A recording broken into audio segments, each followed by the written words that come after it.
Bien, hoy vamos a tratar sobre una de las psicografías de Parravicini que está cumpliéndose y que pronto va a ser una realidad, digamos, completa. Es decir, estamos viviendo la concreción de una psicografía que pronto va a terminar de cumplirse. Por eso quiero hacer una explicación detallada sobre lo que significa y demostrar que se está cumpliendo, ¿sí? Con bases filosóficas y de pensadores y teóricos. La psicografía en cuestión dice así: el mundo llegará a ser desnaturalizado por el poder de la pantalla doméstica. Toda mala influencia será desparramada groseramente sobre todo hogar y será impuesta por el comercio avisador que busca la masa. Las masas se embrutecerán dominadas por las órdenes disfrazadas de paraísos fáciles y superiores. Contemplarán la estupidez y la inmoralidad con fruición. Llegará el día en que el grueso popular será manejado como aprisco. Acá hay que explicar oración por oración primero. El mundo llegará a ser desnaturalizado por el poder de la pantalla doméstica, televisión y celulares. Están todo el día con nosotros, ¿sí? Después dice: toda mala influencia será desparramada groseramente sobre todo hogar y será impuesto por el comercio avisador que busca la fama. Es decir, las publicidades, el consumismo, la pornografía, OnlyFans, el juego, la ludopatía. Todo es influenciado y a la vez llevado adelante por la fuerza del dinero, ¿sí? Yo no estoy hablando de ideologías, estoy explicando la psicografía de Parravicini. Toda mala influencia será desparramada groseramente sobre todo hogar y será impuesta por el comercio avisador que busca la masa. El comercio avisador que busca la masa, ¿sí? Es todo por dinero que sucede esta maldad, ¿no? La otra oración dice: las masas se embrutecerán dominadas por las órdenes disfrazadas de paraísos fáciles y superiores. Contemplarán la estupidez y la inmoralidad con fruición. Es decir, las masas, que suelen ser ignorantes, y ahora voy a hacer hincapié en eso, van a recibir órdenes que ellos los van a tomar como promesas de dinero, como promesas de una vida materialista, eh, paraísos fáciles, es decir, algo que se obtiene fácilmente, dinero fácil, una vida de lujos, una vida de comodidad.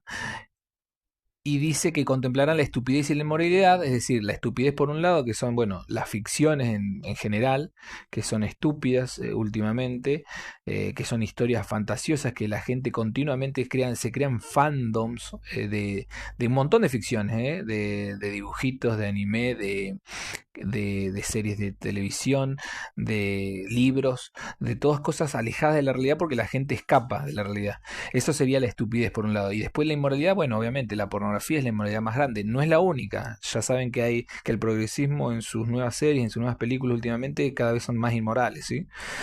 Eh, con fruición, es decir, van a aceptar eso ciegamente, ¿sí? Son órdenes que nosotros lo vamos a tomar como, la gente, mejor dicho, las masas, lo van a tomar como complacientemente, ¿sí? Es decir, lo van a aceptar y lo van a querer formar parte de eso, van a querer formar parte de esa inmoralidad. Y por último dice: llegará el día en que el grueso popular será manejado como aprisco. Bien, el grueso popular, es decir, de la gente, se refiere a las masas, será manejado como aprisco. Aprisco es ganado, es decir, nos van a tratar como ovejas, ¿sí? Una cosa que quiero que se tenga presente es que esta psicografía es mundial. Cuando Parravicini no aclara de que está hablando de un país, como muchos creen que esto es de Argentina, esto es de Argentina, ¿no? Porque me sucede obviamente porque soy argentino y porque mucha gente que me comenta es argentino, me vienen y me escriben, ¿no? Mensajes y me dicen: no, pero esto es de Argentina, esto es de Argentina. No, no. Cuando Parravicini habla de Argentina, nombra Argentina. Punto. La psicografía es cuando hablan de algo, no solo de Argentina, cuando hablan de Brasil, no sé, de Estados Unidos, de Rusia, nombran al país del que están hablando. Si no lo nombran, sépanlo, se sobreentiende por las demás psicografías y por todo lo que él escribe en su autobiografía, digamos, que está hablando del mundo. Es decir, esta psicografía de las masas dominadas es sobre el mundo. Esto va a suceder en todo el planeta, Oriente y Occidente, aunque obviamente por esto de la influencia desparramada groseramente sobre todo hogar, y a través del capital suena a países capitalistas o con comportamientos capitalistas, ¿sí? Porque dice que todo esto va a ser promovido por el comercio, es decir, por conseguir dinero, por ganancias monetarias. Bien, obviamente si son órdenes, ¿sí? Órdenes, según dice Parravicini en la psicografía, que se promueven por ganancias monetarias, significa que los que nos dan esas órdenes son los dueños del dinero, ¿sí? Eso es un análisis que pueden darse cuenta también. Ahora lo que voy a hacer es un análisis también sobre lo que se refiere a las masas. Las masas, bien. Para esto tenemos que entender ciertas cosas básicas para que entendamos a qué se refiere, ¿sí? Quiero explicarlo todo paso por paso. Primero, el poder. El poder casi siempre se concentra, ¿sí? En el mundo, ¿sí? En cualquier situación. Esto es, pocas veces se disgrega a menos que haya algún inconveniente. Porque esto tiene que ver con dos aspectos técnicos, es decir, y son inherentes a la organización, ¿sí? A la organización de un sistema complejo social y político, ¿sí? ¿Esto qué significa? Significa que mientras más organizado necesita hacer algo, debido a la mayor complejidad justamente social y política que les digo, surge una acumulación de control, ¿sí? Esto sucedió desde siempre y es natural porque se necesita más control mientras más grande sea el objeto, digamos, o el grupo a controlar.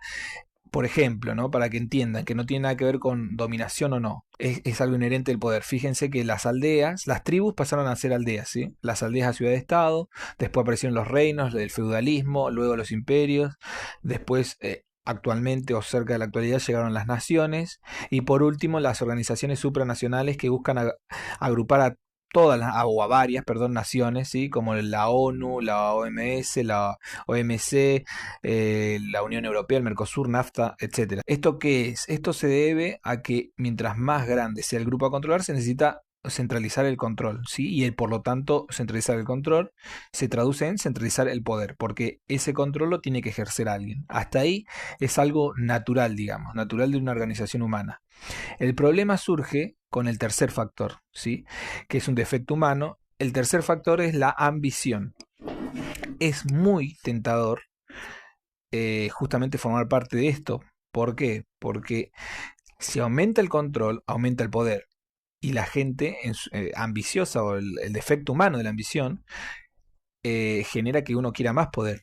¿Sí? Y ahí viene el problema. El problema no es la herramienta, el problema no es que exista la ONU, el problema es cómo se usa la ONU, el problema es quién lidera la ONU, el problema es cómo se lidera la ONU, ¿sí? Y digo la ONU por decir, cualquier sector de poder, en un estado, un país, el problema no es el país ni la organización, ¿sí? El problema es que los que lo lideran ese país lo hacen en beneficio propio. Ese es el problema del poder, ¿sí?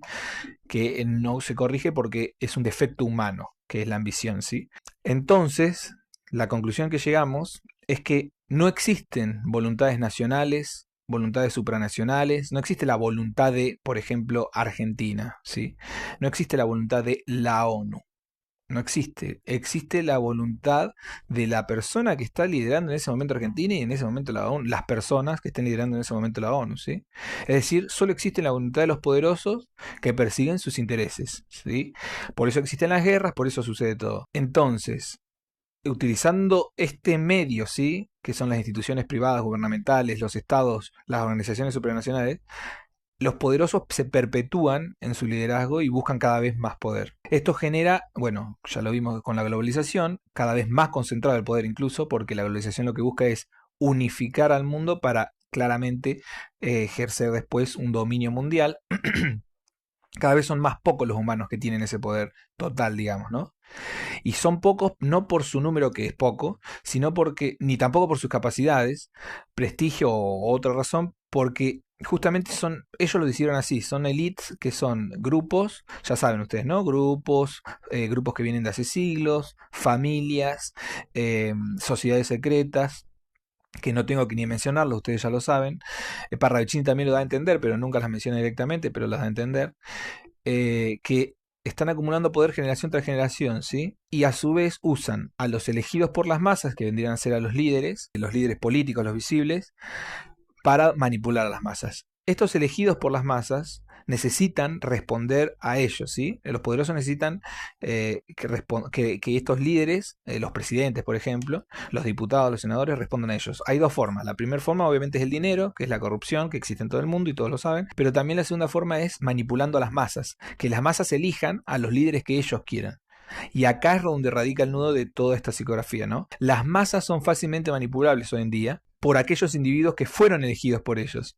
Porque la masa necesita sentirse representado. Y al sentirse representado acepta cualquier cosa. Esto se vio, por ejemplo, en Argentina, es muy fácil ver en la política, ¿no? Como una masa, o sea, un grupo que sigue a un político le perdona todo a ese político y viene otro político, ¿no? De la rama contraria y los seguidores, la masa que sigue a esa rama contraria que supuestamente va a ser diferente, termina siendo exactamente igual, ¿no? Termina perdonándole todo a el líder que eligió, ¿sí? Este comportamiento, al ser ya algo a nivel mundial, es decir, que las élites cada día concentran más el poder, que pareciera buscar una virtual esclavización mundial, ¿no? Nos va a llevar inevitablemente a la ruina. Ellos no van a lograr su objetivo, pero en el proceso van a destruir la civilización. Esto lo dice Parravicini en su psicografía, ¿no? Y hasta explica cómo va a suceder. El colapso va a comenzar claramente con una escasez de bienes, que va a terminar con guerras, y que justamente al manipular las masas, previamente va a haber una disolución moral y espiritual, ¿no? Para que sea más fácil manipular las masas, para que sea más fácil que las masas luchen esas guerras de los poderosos, ¿no? Es algo que se ve mucho en Occidente, sobre todo en la Europa, que tenía los valores cristianos y que ahora, a base de no tener valores del ateísmo que justamente Parravicini también pronosticó que iba a inundar el mundo, se debilitó completamente frente a enemigos externos como el Islam o como Rusia, ¿no? Los migrantes islámicos de Rusia. No es el único, es el mejor ejemplo para que ustedes entiendan, no es el único ejemplo en el mundo, obviamente. Hay ideologías que también corrompen países, ¿sí? Ideologías foráneas que vuelven a un país más manipulable. Por ejemplo, China. El comunismo no es propio de China, ¿sí? Era una idea foránea que vino de afuera. Esa idea foránea se logró instalar en las masas y ahora las masas aceptan una dictadura comunista, ¿sí? Que por más que tenga capitalismo, bla, bla, bla, ustedes entienden a lo que me refiero, es una dictadura, ¿sí?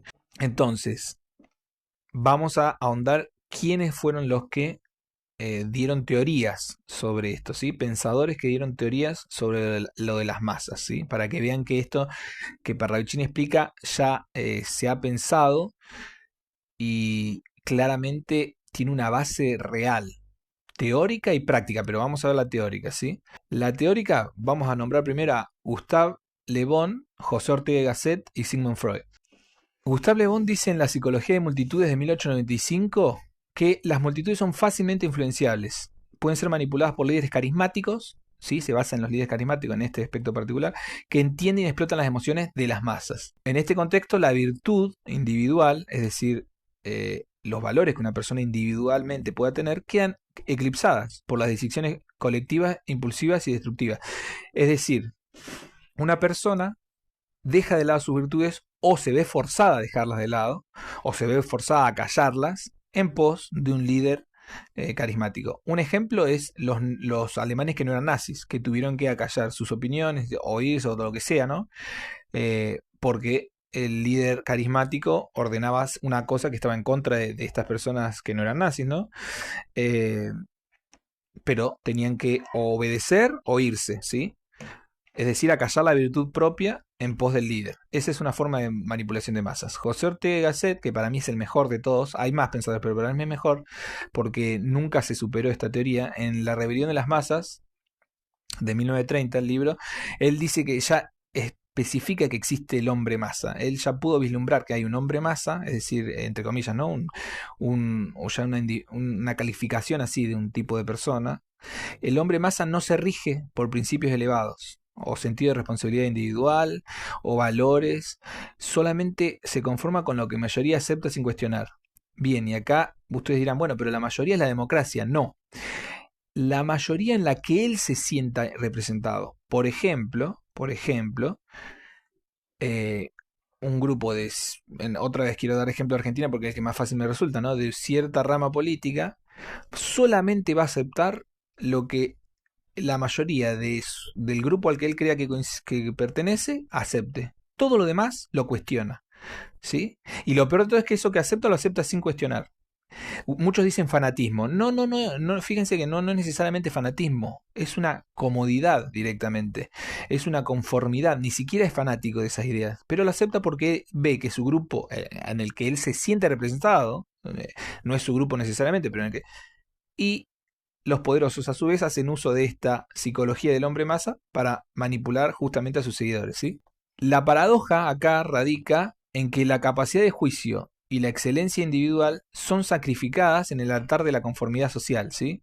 Es decir, las decisiones colectivas, aunque puedan parecer democráticas, se ven comprometidas por la falta de reflexión crítica, ¿sí? Y la adopción de soluciones simplistas y populares que pueden ser moralmente incorrectas, obviamente. Lo más fácil, por ejemplo, emitir dinero, que después trae pobreza y miseria, es defendido a ultranza, ¿sí? Es un ejemplo, ¿no? Pero para que vean cómo el hombre masa acepta todo, ¿sí? Sigmund Freud, por otro lado, en Psicología de las Masas y Análisis del Yo, de 1921, si bien no es que estoy de acuerdo con todo lo que dice Freud, pero yo ya le repito, estoy hablando solo de lo que estos pensadores hablan de las masas, ¿sí? No es que estos pensadores que voy a nombrar, algunos incluso debatieron entre ellos, van a ver cuando voy a seguir nombrando.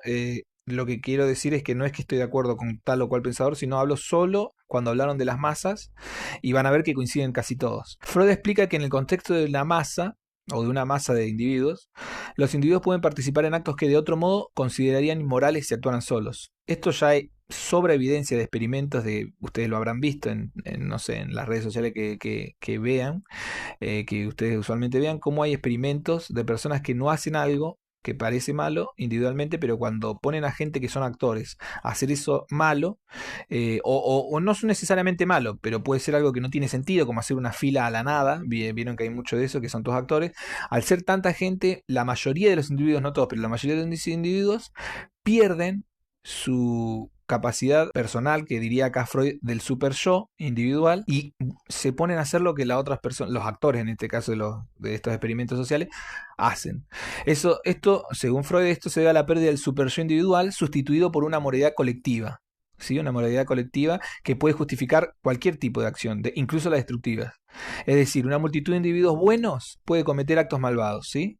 Porque hay una suerte de disolución de la responsabilidad individual. Yo no soy tan responsable si veo que otros lo hacen, ¿sí? Esto también es muy común en la teoría de las ventanas rotas, no sé si conocen esa teoría de que rompen un auto en un barrio para ver y la gente entonces cada vez más, el barrio va decayendo porque la gente está viendo que hay una disolución de la responsabilidad. Como nadie cuida esto, yo tampoco lo cuido, ¿sí? En la sociedad también sucede, en la suciedad de las plazas o de las calles. Cuando veo algo sucio, la gente generalmente ensucia. Pero, por ejemplo, un ejemplo muy común, un latino que dicen el chiste, ¿no? Yo soy latino, así que no me pueden cuestionar, pero un latino que se va a Europa no ensucia, dicen. No ensucia las calles, pero en Latinoamérica sí. ¿Por qué? Porque justamente existe esta disolución de la responsabilidad individual en lo colectivo. Como veo que todos ensucian, yo ensucio. Después de esto, que es básico, hay pensadores que fueron más allá, ¿sí? Como Hannah Arendt, Michael Foucault, no los pronuncio bien, pero bueno, Karl Marx y Friedrich Engels, ¿sí? Estos ya fueron más allá. Y bueno, y por último Noam Chomsky, que es el más actual. Pero les voy a explicar.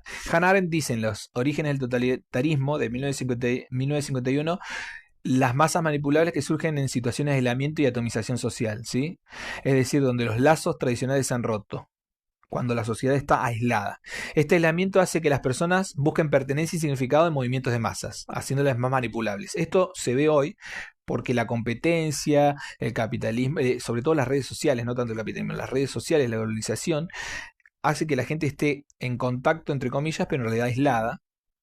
Y entonces en este proceso de aislamiento y deshumanización, la gente necesita apegarse a un grupo, ¿sí?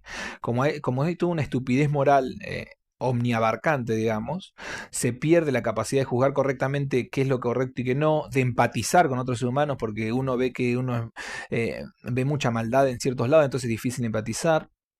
Y esto es algo muy común en dictaduras de izquierda y derecha, aunque hoy en día tenemos que decir que la mayoría de las dictaduras son de izquierda, ¿sí? Pero esto es muy aplicado en las dictaduras, aunque hoy en día que no estamos viendo una dictadura se está viendo en la gente, ¿sí? Se está viendo que la gente se está aislando y busca un grupo de pertenencia, ya sea político o religioso, ¿sí?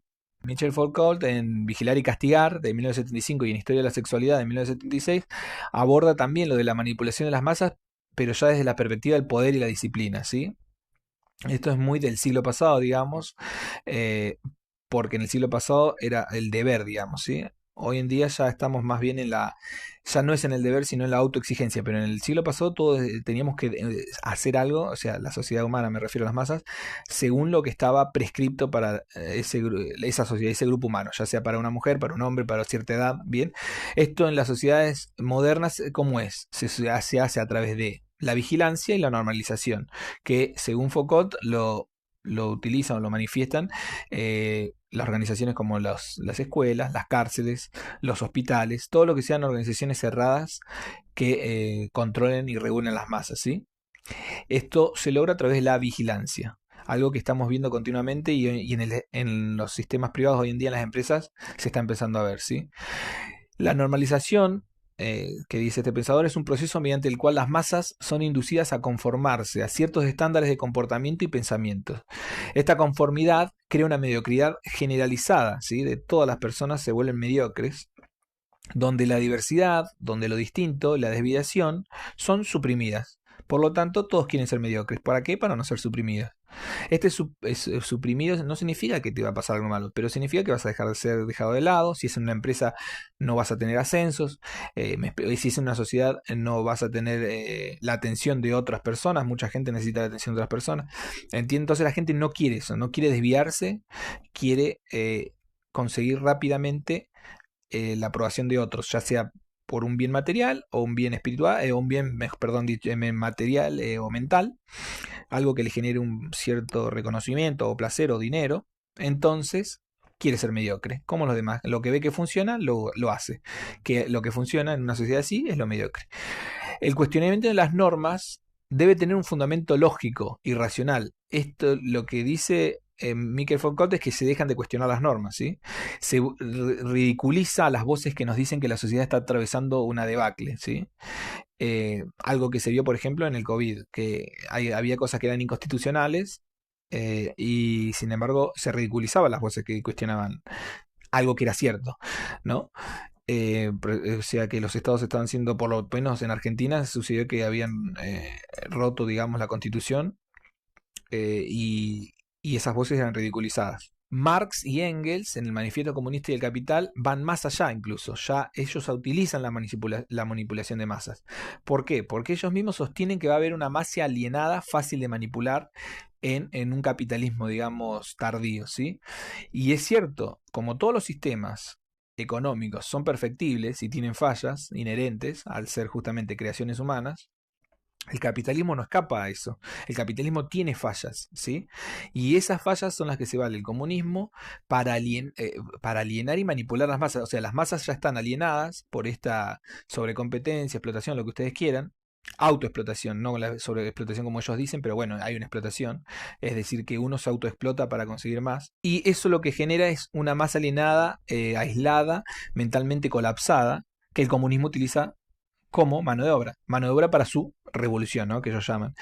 El comunismo, por ejemplo, es un ejemplo básico de manipulación de masas, ¿sí? Exitoso, funcionó, porque el que cree en el comunismo claramente quiere formar parte de un grupo, de una masa, y obedece sin cuestionar bueno, a los que él considere sus líderes ideológicos, ¿sí? Sea Marx, Engels, sea Trotsky, la rama que sea, pero es una obediencia ciega.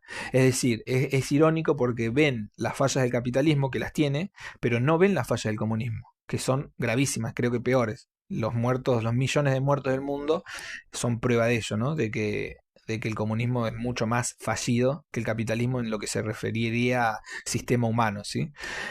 Fallido, pero según Parravicini igual va a propagarse por el mundo. Es decir, que algo sea fallido parece ser que el ser humano no importa, lo va a obedecer igual si es manipulado exitosamente. Recuerden que Parravicini dice que el comunismo y el ateísmo van a ser el último arma, digamos, de la bestia antes o durante, mejor dicho, el colapso de la civilización. Y por último, tenemos que hablar de Chomsky, que también habla de las masas, si bien difería de Foucault en muchas cosas, hasta tuvieron un debate público, o bueno, televisado por lo menos, en esto también opina. ¿Por qué lo uso al final? Porque él es el último, digamos, en términos temporales, ¿no? Y por lo tanto el más acercado a los días de hoy. En Consenso Manufacturado, la economía política y los medios de comunicación de 1988, Ilusiones necesarias del control del pensamiento en las sociedades democráticas de 1989, él da ciertas ideas. Primero se concentra en la propiedad de los medios, es decir, los medios de comunicación están controlados por un pequeño grupo de grandes corporaciones, algo que ninguno de ustedes puede negar, es así. Por un pequeño grande número de corporaciones, esto sucede en todos los países del mundo y a nivel mundial también, que tienen intereses económicos y políticos propios.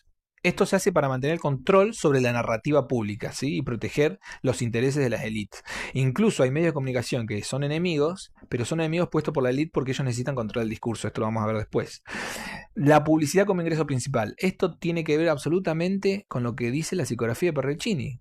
Los medios dependen en gran medida de los ingresos por publicidad. Recuerden que estos libros fueron escritos después de que Parravicini haya muerto, ¿sí? Parravicini murió en la década del 70. Los medios dependen en gran medida de los ingresos por publicidad, lo que los hace susceptibles a la influencia de grandes empresas que compran esos espacios publicitarios. Así se asegura que los contenidos mediáticos no dañen los intereses de las grandes anunciantes. Es el dinero, el comercio que habla Parravicini en la psicografía. O del propio gobierno si es que tiene pauta publicitaria, como sucede en Argentina, como sucedía en Argentina, que tenía pauta publicitaria del gobierno y usaba medios para propagar sus ideas de forma manipulatoria, no honesta, digamos deshonesta intelectualmente. Bien, los suministros de noticias por las élites. Las grandes corporaciones y el gobierno proporcionan la mayoría de la información que los medios difunden. Mediante conferencias de prensa, comunicados, filtraciones. De esta manera se controla la agenda de noticias, controlar la agenda, recuerdan eso, y se garantizan que los informes sean favorables a los intereses de la élite o, si no son favorables, que sea una distracción hablando sobre tal tema que ellos impongan en la agenda. Respuestas negativas a los disidentes. Esto es lo que ya hablamos también antes, que las voces disidentes son marginalizadas, ridiculizadas o ignoradas. Y los periodistas que desafían la narrativa oficial enfrentan consecuencias profesionales. Por eso muchos se tienen que ir a YouTube, ¿sí? De los periodistas, es lo que vimos, porque los medios tradicionales no lo van a tomar, porque son voces disidentes. Esto se vio muy claro durante la pandemia en todas las naciones del mundo, en mayor o menor medida. Desalienta la crítica y mantiene la conformidad entre los periodistas, que terminan siendo agentes de desinformación o distracción. Los periodistas de los medios masivos, me refiero, son los que no son marginalizados, ¿sí? Los oficiales, digamos, de canales, de empresas oficiales o del Estado. El uso de la ideología. Bueno, esto ya es básico. Históricamente el anticomunismo se ha utilizado en Estados Unidos, por ejemplo, como una herramienta para desacreditar y atacar cualquier movimiento o ideología que desafíe el status quo, por ejemplo, en Estados Unidos. Ahora pasa lo mismo al revés en el mundo, que se hace lo mismo con cualquier ideología que cuestione el progresismo, ¿sí? Es decir, que estamos viendo hoy el anticonservadurismo. Antes se vivía el anticomunismo y estamos viviendo el anticonservadurismo. Siempre se crea un enemigo común para justificar la represión de movimientos antiprogresistas o de rebeldes que no adopten las medidas generales. Esto se vio también durante la pandemia, pero se sigue viendo continuamente, sobre todo en Europa y Estados Unidos, donde los medios de comunicación castigan y acallan las voces disidentes, ¿sí? Las voces que en este caso vayan contra el comunismo, o vayan contra el socialismo, o vayan contra el progresismo que quiere instaurar, no sé, el aborto o la agenda LGTB, lo que ustedes quieran, estén a favor o en contra. Yo no digo que estoy a favor o en contra, lo que digo es que así se actúa y claramente lo vimos todos. Así se acallan las voces de los disidentes y se atacan continuamente a partir de los medios de comunicación masivos, ¿sí? También se crea un consenso a través de la propaganda que se utiliza para crear justamente consenso en ideas que son foráneas. Esto asegura el apoyo público y la legitimidad de las políticas elitistas. Esto sucede con la globalización y con lo que se llama la Agenda 2030, que en ese momento cuando lo escribió este libro no existía, pero es el consenso de todas las instituciones públicas en general en todo el mundo hoy en día es a favor de una globalización, de obedecer mandatos de la ONU como la Agenda 2030, etc. Se desvía la atención del público, como hablamos, se distorsiona y se filtra información, se controla el lenguaje, se inventan esos lenguajes estúpidos de pronombres, de ponerle X a las palabras. ¿Por qué? Porque ellos necesitan que la gente esté disgregada, que la gente no se entienda a sí mismo como una Babel, digamos, mundana, que también lo habla Parravicini, la Babel mundana, para que la gente no se entienda y sea más fácil de manipular. Porque si una persona no se entiende con el otro, con su prójimo, con su vecino, es probable que acepte más fácil las órdenes disfrazadas de paraísos, de ideas de consumo que te da la televisión, ¿no? El celular. Y por último, la fragmentación de la sociedad. Esto se está viendo en todo el mundo, tanto a nivel religioso como ideológico, ¿sí? Se promueve que siempre haya una fragmentación social y un individualismo extremo para evitar la formación de movimientos colectivos nuevos que puedan desafiar al poder. De hecho, se tienen agentes en ambos bandos enfrentados, la élite, ¿no? Tiene agentes en ambos bandos enfrentados para evitar así cualquier intento de reconciliación. Es lo que se conoce como el infame divide y vencerás, ¿sí? Claramente nos han dividido y vencieron, ¿no? Y las masas son manipuladas. No van a ver ustedes que haya un acuerdo entre el Islam y el cristianismo, entre el progresismo y el antiprogresismo, entre la derecha y la izquierda, no va a haber, porque a las élites no le conviene que nosotros nos unamos. Si hubiera un acuerdo en algo, las élites pierden poder, ¿sí? Porque el acuerdo sería de las masas, sería de la gente. Y si la gente acuerda, va a decir, no, ¿por qué estamos pidiendo por esto? Y en Argentina también, ¿no? En la Argentina la grieta, si la grieta se rompe, los poderosos perderían poder. Por lo tanto, van a hacer todo lo posible para que la grieta crezca, ¿sí? Todo esto era la teoría. Ahora bien, vamos a la práctica, a los hechos, que ya también lo he mencionado.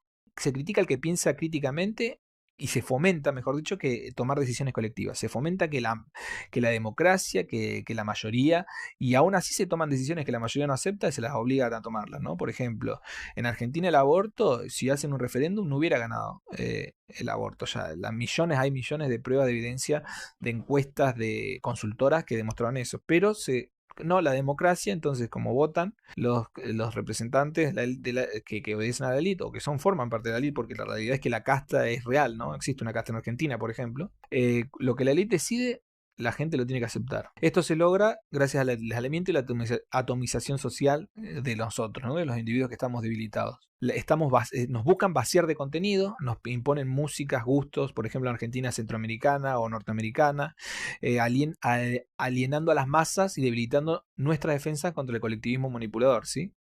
Es decir, mientras menos identidad cultural tengas vos, más fácil ser manipular por una cultura o que tomes como propia una cultura ajena. Las redes sociales son claves en esto porque difunden mentiras que eventualmente son aceptadas y a su vez las personas realmente no conocen ni aprecian al prójimo, ¿sí? Que está del otro de la pantalla, sino que los ven como objetos para satisfacer necesidades egoístas. Por ejemplo, una persona que lo ve a los seguidores como clientes, como pareja potenciales, como relaciones sexuales casuales potenciales, y no lo ve como una persona.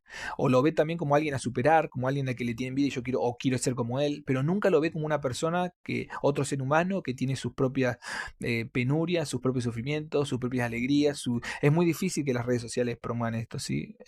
Lo que genera todo un sentimiento frío, basado en la envidia, la tristeza, el egocentrismo, la vanidad que hay pululó en las redes sociales. Bueno, Instagram es un gran ejemplo de ello. Se explotan las debilidades humanas y a la vez se generan ganancias a través de eso, de todos los que no carecen de autocontrol o una moral firme, ¿sí? Se crea entonces una mediocridad abrumadora que genera conformismo e inmovilidad en la sociedad, en los grupos sociales, en las masas. Recuerden que estamos hablando en las masas. Como conclusión, ¿qué podemos hacer? Bueno, según Parravicini hay dos respuestas, pero esto Parravicini no lo dice en la psicografía, es que sino más bien lo da a entender porque lo dice con otras palabras, yo lo voy a explicar con las mías, ¿sí? Lo da a entender en sus autobiografías, ¿sí? Es decir, los libros Testamento Profético 1 y 2 básicamente, ¿no? La única forma de vencer esto, ¿no? Esta corrupción, es la virtud individual. ¿Por qué no es posible usar las mismas técnicas? Piénsenlo, no es factible ni viable utilizar las mismas estrategias, ¿sí?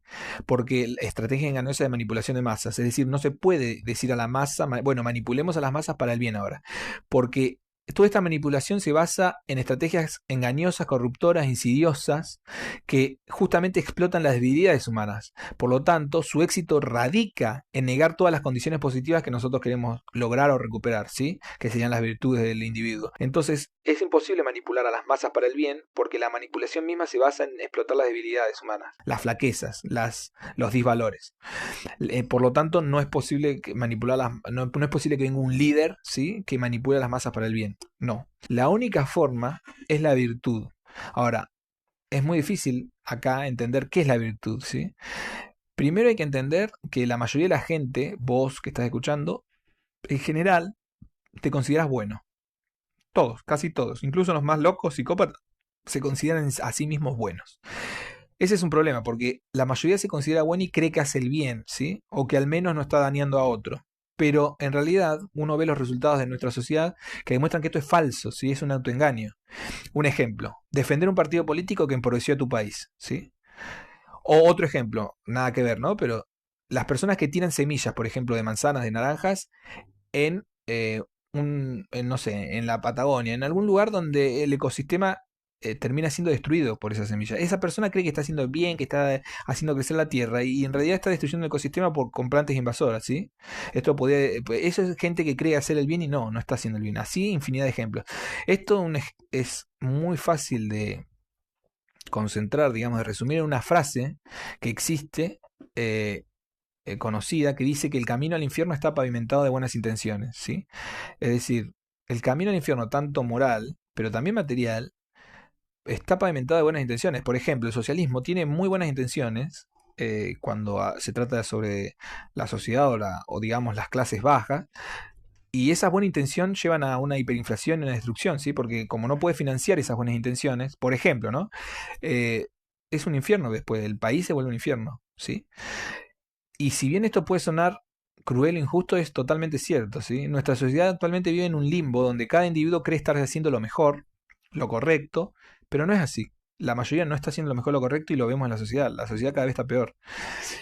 Por eso la virtud que tiene que ser sí o sí abordada desde una perspectiva utilitarista, ¿sí? ¿Qué significa esto? Que lo único que importa son los resultados. En lo que refiere a la virtud, no en lo que refiere a tu vida. No quiero ser maquiavélico del fin justifica los medios, no. En lo que refiere a la virtud, es decir, a las cosas buenas, lo único que importa son los resultados. Es decir, a ver si es verdad que sos virtuoso, tus resultados van a ser buenos. ¿Sí? Ahora, si aunque vos creas ser virtuoso y no lo sos, tus resultados van a ser malos. Las intenciones son secundarias. Tu intención no te tiene que guiar, te tiene que guiar el deber, ¿sí? Como decía Freud, digamos. ¿Por qué? Porque esta situación requiere que un nuevo individualismo, como las masas no van a poder cambiar ni manipuladas para el bien, necesita que sea surja un nuevo individualismo, pero no egoísta, ¿sí? Recuerden que más o menos es un resumen de lo que Parravicini decía en sus también, yo lo trato de explicar con mis palabras, ¿sí? Con mis ideas, obviamente. Esto, el Parravicini, y yo también lo baso en, hay dos tipos de virtudes: las virtudes teologales que habla Parravicini y el ángel que lo guía Parravicini, y las virtudes cardinales. Las teologales son la esperanza, la fe y la caridad, ¿sí? Que se podría añadir el altruismo, un progreso que no surja a costa de dejar de lado los valores humanos o destruir la naturaleza. En este caso, para el chino religioso, las creencias religiosas justamente pueden ayudar a encauzar las virtudes de la persona, ¿sí? ¿Cuándo? Cuando las religiones no son extremistas. Por ejemplo, el cristianismo católico, capaz algún otro, y el budismo. ¿Por qué? ¿Por qué nombro estas dos?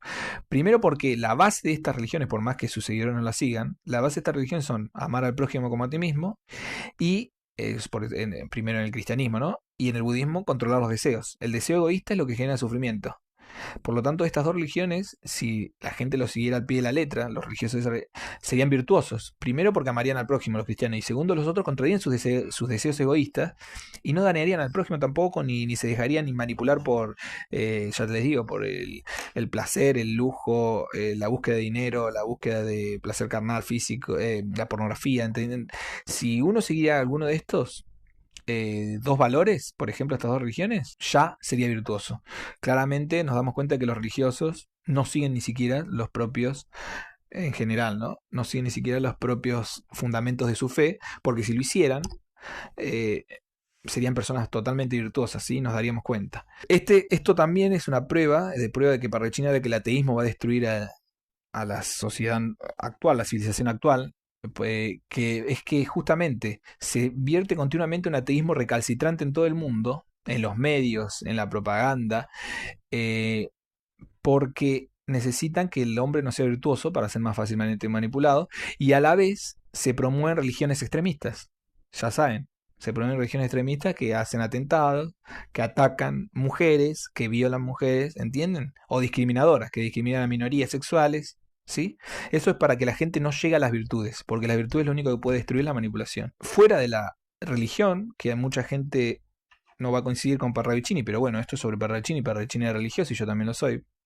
Pero fuera de la religión también existen, como dije, las otras virtudes que son las cardinales. Que las cardinales son las de Platón: prudencia, justicia, fortaleza y templanza, ¿sí? Es decir, la justicia, que es la virtud más importante, a partir de esta virtud surgen todas las otras. Si una persona es justa, va a surgir la prudencia, es decir, ejercer con la razón, porque va a tratar de ser justo. A su vez, va a dejar que la razón anule los deseos, porque si no, sería injusto, ¿entienden? Es que sería la templanza. Y a la vez, para poder ejercer todo esto, va a necesitar la fortaleza, ¿sí? Es decir, ejercer con las emociones o el espíritu antes que con los impulsos, los deseos corporales, digamos, ¿no? Es decir, Platón, si ustedes quieren, nos quieren seguir las virtudes religiosas, digamos, Platón también ya nos da la prueba de que existen las virtudes filosóficas, digamos. Si no lo aceptan desde el ámbito desde el ámbito del mundo de la religión, lo pueden aceptar del ámbito de la filosofía, pero ya está ultra estudiado que las virtudes existen, cuáles son y cómo ejercerlas, ¿sí? Hoy vemos cómo incontables, pero millones de seres humanos ponen una voluntad de hierro, pero de verdad, una voluntad admirable en mejorar sus cuerpos y su estado físico. Se ven videos, se ven de cómo van al gimnasio, de cómo adelgazaron, de cómo siempre sobre el cuerpo. Según ellos, su calidad de vida mejora. Obviamente, la salud es importante, pero en realidad hay una carencia pasmosa porque no se hace lo mismo con el estado mental y espiritual. No le ponen esa voluntad de hierro para mejorar su mente, para mejorar su espíritu. ¿Y por qué no lo hacen? Porque eso tampoco se puede mostrar en las redes sociales. En las redes sociales solamente se puede mostrar el cuerpo. Es difícil mostrar a alguien en las redes sociales que sos una persona mentalmente equilibrada o espiritualmente elevada. No es mostrar... que también lo tratan de hacer, tratan de mostrar con cristalitos, que mueven cristalitos, pero no se puede mostrar por redes sociales y por eso no les importa. Pero como ven, la voluntad existe para hacerlo. Si pueden mejorar sus cuerpos así, claramente podrían mejorar lo otro, no lo quieren hacer. Pero la realidad es que la calidad de vida es cuerpo, mente y espíritu sano, ¿sí? Todos a la vez, no uno. Y claramente todos tenemos defectos en alguno de ellos. Nadie está del todo bien en todos. Por lo tanto, es una lucha continua, constante. El budismo, por ejemplo, en algunas ramas budistas, lo simbolizan esta lucha eterna con el pelarse. Vieron que se pelan algunas ramas budistas, se pelan el pelo. Bueno, en algunas simboliza que los deseos surgen continuamente, como el pelo, y yo me lo corto continuamente al pelo para demostrar que estoy continuamente luchando contra eso. No es que el pelo va a dejar de crecer, ¿sí? Esto es lo mismo. Los disvalores, los deseos egoístas, las tentaciones, llámenlo como ustedes quieran, no van a dejar de aparecer. Pero la virtud radica en continuamente luchar contra eso. Como alguien que hace ejercicio, radica o dieta, lucha continuamente contra comer algo que no debe. Es decir, no es algo distinto, no puedo. Sí, pareciera ser que todo esfuerzo se pone en lo material, lo superfluo y lo que se ve, pero no en lo invisible, que suele ser lo más importante, como son nuestras conductas, nuestras relaciones personales con amigos, familia, vecinos y con ciudadanos, porque ellos también, una vida no puede ser excelente si vos cuando salís a la calle tenés un problema con un vecino, ¿entienden? Claramente tu vida no está bien, por más que tengas un cuerpo musculoso, si salís afuera y te peleas con el vecino, ya sea culpa del vecino o tuya, ¿no? Pero claramente tu vida no está bien. Si estuviera bien no tendrías esa pelea. Es todo la vida, no solo tu cuerpo en el espejo. Tiene que quedar claro esto de que quizás al principio no sea recíproco, es decir, quizás al principio uno sea virtuoso, bueno, y las otras personas nos respondan con bien, ¿sí? El cristianismo lo resuelve todo con el dar sin recibir, es decir, lo importante es lo que uno da, no lo que recibe, pero si vos querés siempre algo, querés recibir algo a cambio, vas a tener que ejercer el autocontrol, porque si no vas a volver a caer en la violencia verbal, física y la más común, que es la anónima por redes sociales, ¿sí? Que incluso yo obviamente la he practicado, me arrepiento, pero ven, es una debilidad, ¿no? Que surge contra algo que no me gusta, por ejemplo. Por lo tanto, hay que enfrentar estos sentimientos de frustración, que es lo mismo que sucede con cualquier cambio radical que queramos hacer en nuestra vida, ya sea cambiar nuestro horario, cambiar no sé, nuestra vida laboral, cambiar nuestra dieta, si tenemos adicción no sé, al juego, somos hedonistas, si somos muy cómodos, si tenemos adicción a, no sé, relaciones casuales, si tenemos adicción al vino, al alcohol, no sé, a las drogas comunes. Siempre que alguien quiere cambiar algo, es justamente una lucha continua contra eso. Y la virtud es lo mismo.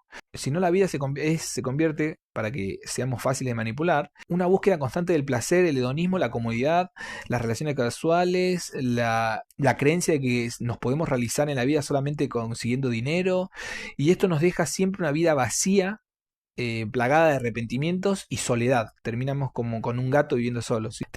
Y a la vez formamos parte de unas masas manipuladas y terminamos siendo un engranaje más en la maquinaria de control de los poderosos, justamente, que perpetúan su dominio injusto sobre nosotros, que terminamos siendo parte de las masas, justamente por no individualizarnos virtuosamente.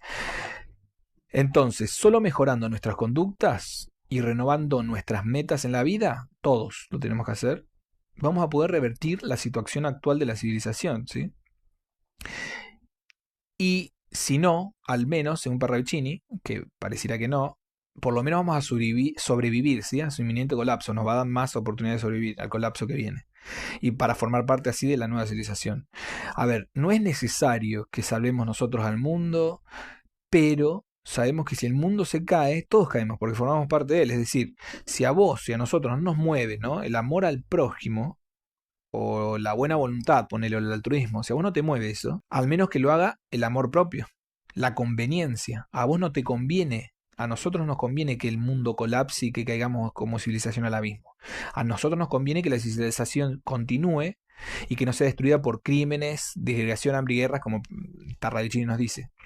Ahora, si incluso eso sucediera, al practicar esto vamos a formar parte de una nueva civilización muchísimo mejor, ¿sí? Pero esto sería entonces la explicación, ¿no?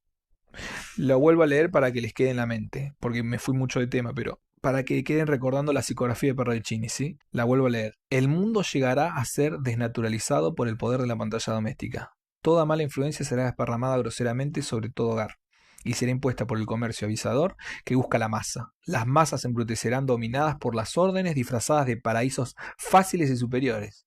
Contemplarán la estupidez y la inmoralidad con fruición. Llegará el día en que el grueso popular será manejado como aprisco. Esto lo escribió Benjamín Solari Parravicini en 1938. Recuerden cuando yo les dije la fecha de los libros, o retrocedan y vean la diferencia, ¿no?, de años, la antelación. Así que esto es todo por hoy. Espero que hayan entendido esta psicografía. Voy a tratar de hacerlo lo mismo con otras. Pronto.